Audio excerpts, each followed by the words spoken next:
नमस्कार, राम राम। हिंदी की कुछ अत्यंत ही सुंदर और विलक्षण कविताओं का जो पाठ मैंने शुरू किया है, उसी श्रृंखला को आगे बढ़ाते हुए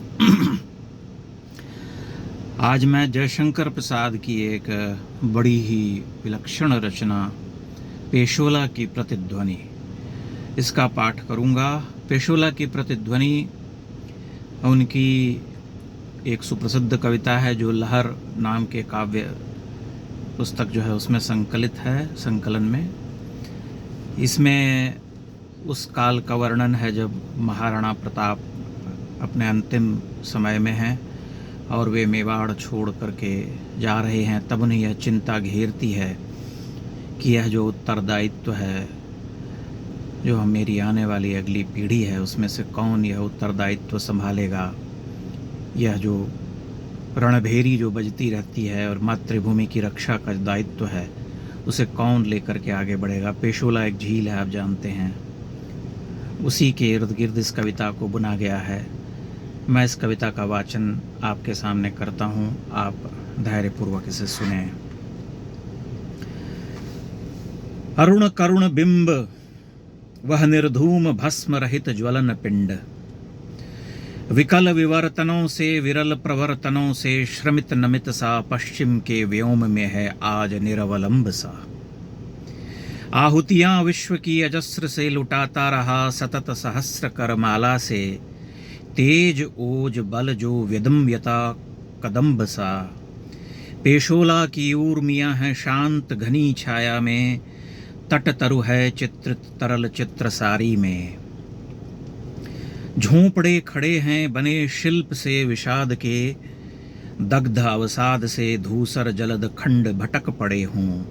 जैसे विजन अनंत में कालिमा बिखरती है संध्या के कलंक सी।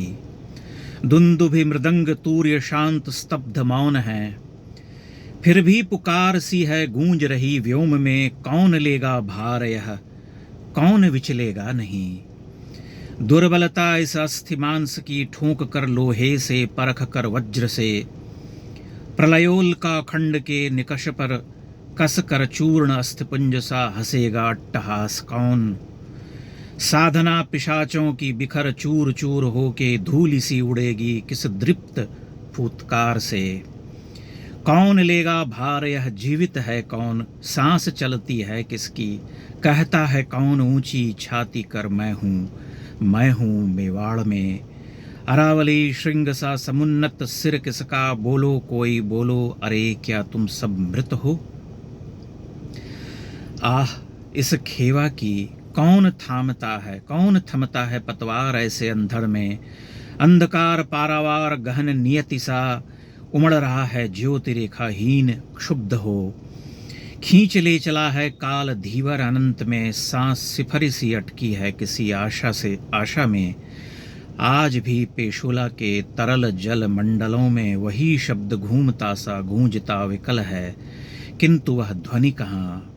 गौरव की काया पड़ी माया है प्रताप की वही मेवाड़, किंतु आज प्रतिध्वनि कहाँ है। यह एक विलक्षण कविता है जो ट्रांसेंड कर, जैसे कहते हैं संतरण करती है काल का। जो समय महाराणा प्रताप की चिंता है, वही चिंता शतियों पार करके आज भी हमारे सामने खड़ी है। ये बड़ी कविता जो होती है वह हमेशा काल का संतरण करती है। केवल उस काल, जिस काल में लिखी गई है, जिस ऐतिहासिक कथा से बुनी गई है, केवल उस कथा तक सीमित नहीं होती, उसे पार करके अपनी वर्तमानता को सिद्ध करती रहती है। और जयशंकर प्रसाद जैसे महाकवि ने इस कविता को हमेशा इसी ध्येय से रचा है कि यह काल को पार करके हमेशा अपनी प्रासंगिकता सिद्ध करती रहे। पेशोला की प्रतिध्वनि आप अवश्य पढ़ें। जयशंकर प्रसाद जैसे महाकवि युगों में जन्म लेते हैं और हिंदी के हमारे मान हैं जयशंकर प्रसाद।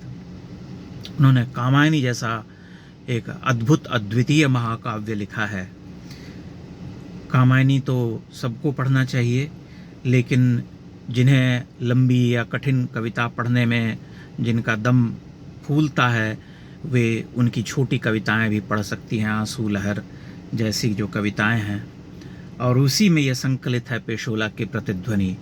पेशोला की प्रतिध्वनि में वर्णन है उस काल का जब महाराणा प्रताप को लगता है कि अब मेरा समय निकट आ रहा है, लेकिन मेरे बाद यह महाभार कौन लेगा।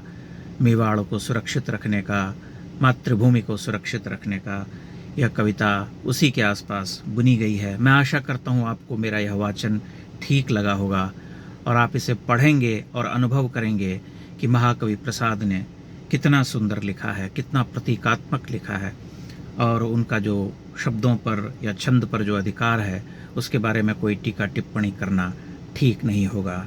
बहुत बहुत धन्यवाद, प्रणाम। कविता की यह श्रृंखला आगे बढ़ती रहेगी।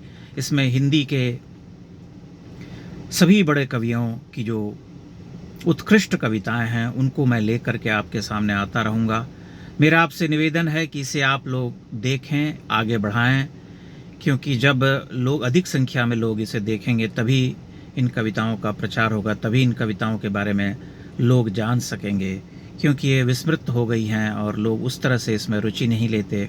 बहुत ऐसी कविताओं को पढ़ते हैं जिन्हें पढ़े जाने का चलन जो है लंबे समय से चल रहा है और पाठक उससे बाहर नहीं निकलते, उससे इतर नहीं देखते, क्योंकि हमारा जो साहित्य का खजाना है, जो महासागर है, उसमें से अगर हम कुछ बूंद भी निकाल करके आपके सामने लाते रहें तो वह भी कम न होगा, बहुत अधिक होगा। उसी प्रयास में पेशोला की प्रतिध्वनि का आज पाठ किया गया और आगे भी यह क्रम जारी रहेगा। जयशंकर प्रसाद, निराला, अज्ञेय, इन सभी कवियों की जो है कविताएं मैं आपके सामने लाता रहूँगा। बहुत बहुत धन्यवाद, प्रणाम।